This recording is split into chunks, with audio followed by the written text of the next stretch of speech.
Bonjour à tous. Dans cette vidéo, nous allons vous présenter les différentes obligations souveraines françaises. Elles sont appelées valeurs du trésor. Les obligations sont généralement distinguées à partir de leur type de rémunération. Taux fixe, taux variable et révisable, rémunération dépendant d'un autre élément. Les taux du marché obligataire sont les taux de rendement des obligations à taux fixe appréciés soit sur le marché primaire, soit sur le marché secondaire. Les taux pratiqués dépendent de la qualité de l'emprunteur apprécié par les agences de notation. Les obligations sont cotées en pourcentage de variation par rapport au nominal. Le cours du capital est affiché sur une ligne et l'intérêt dû sur une autre ligne. L'essentiel du marché obligataire de Paris concerne la dette de l'État.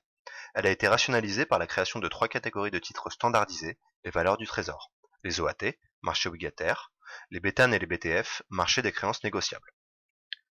Les OAT sont le support de l'endettement à long terme de l'État. Leur maturité est comprise entre 7 et 50 ans. La plupart sont à taux fixe et remboursables in fine. Le Trésor émet aussi des obligations à taux variable, OAT Tech 10, et des obligations annexées sur l'inflation, OATI. Les OAT sont émises par adjudication le premier jeudi de chaque mois.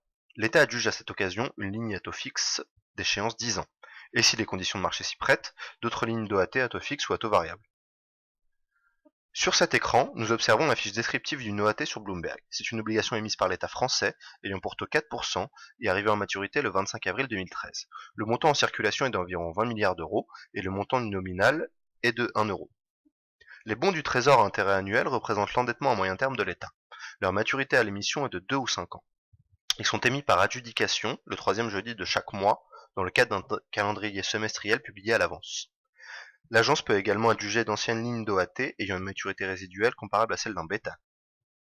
Voici le graphique du prix sur la période allant de juillet 2012 à janvier 2013 d'un bétane ayant pour maturité le 25 juillet 2017. Ce bétane a été adjugé pour la première fois le 19 juillet 2012. Les bons du Trésor à taux fixe sont l'instrument de gestion de trésorerie de l'État.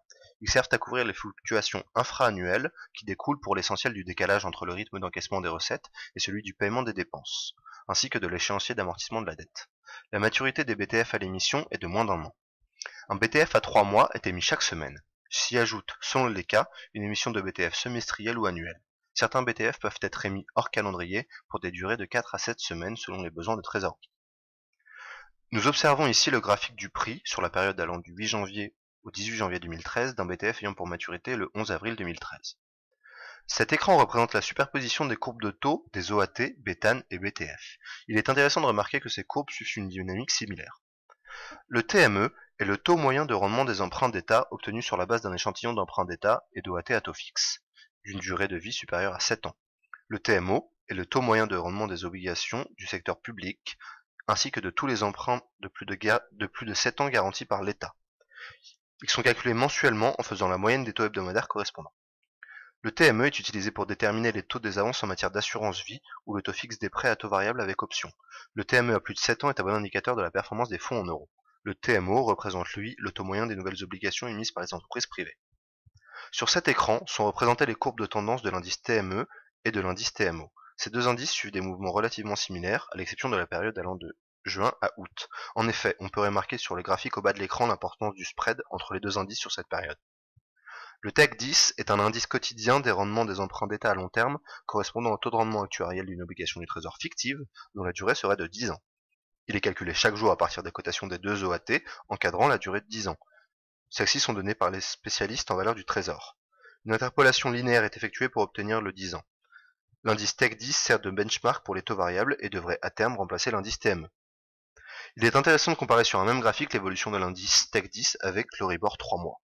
Les taux courts sont plus bas que les taux longs. Cependant, à partir de l'été 2007, début de la crise, la tendance s'est inversée. Ce phénomène a toujours précédé des périodes de récession économique. Le retour à la normale s'est fait, et on constate aujourd'hui que les taux courts sont repassés sous le niveau des taux longs.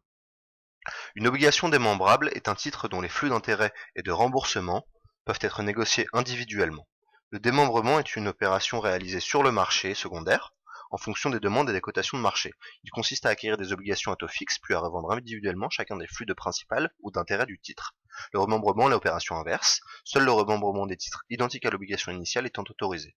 Les flux démembrés sont de véritables titres zéro coupon, étant émis à prix inférieur à leur valeur faciale, qui sera payée à l'échéance du contrat. Leur rémunération est exclusivement composée de la plus-value que réalise l'acquéreur s'il garde le titre jusqu'à son échéance. Un grand nombre d'investisseurs est à la recherche d'obligations zéro coupon, soit pour investir sur une date précise, soit pour bénéficier de la forte sensibilité des prix des zéro coupons. Les strips constituent pour le marché un véritable instrument d'investissement. Toutefois, le marché des strips reste souvent peu liquide, les investisseurs ayant acquis des zéro coupons pour couvrir un engagement spécifique conservent en principe ces titres jusqu'à leur échéance.